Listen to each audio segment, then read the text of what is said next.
భగవద్గీత 2వ అధ్యాయం 7వ శ్లోకం.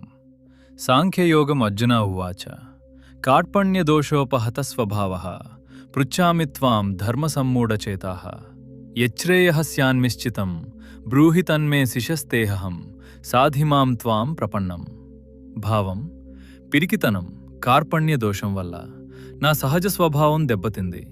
ధర్మం విషయంలో నా మనస్సు పూర్తిగా గందరగోళంలో పడింది.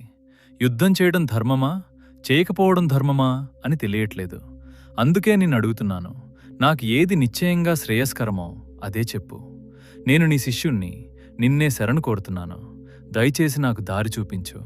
సందర్భం: ఇంతవరకు శ్రీకృష్ణుడితో ఒక మిత్రుడిలా, సమానుడిలా వాదించిన అర్జునుడు తన సొంత తెలివితేటలతో ఈ సమస్యను పరిష్కరించుకోలేనని గ్రహించాడు. 6వ శ్లోకంలో ఉన్న సందిగ్ధత నుండి బయటపడటానికి ఇప్పుడు శ్రీకృష్ణుణ్ణి కేవలం మిత్రుడిగా కాక గురువుగా స్వీకరిస్తున్నాడు. నాకు ఏది మంచో నువ్వే నిర్ణయించి చెప్పు, నీ మాటే వింటాను అని సంపూర్ణ శరణాగతి చేసిన అద్భుతమైన మలుపు ఇది. రేపు మరో గీత శ్లోకంతో మళ్ళీ కలుద్దాం. Subscribe for more Gita for life.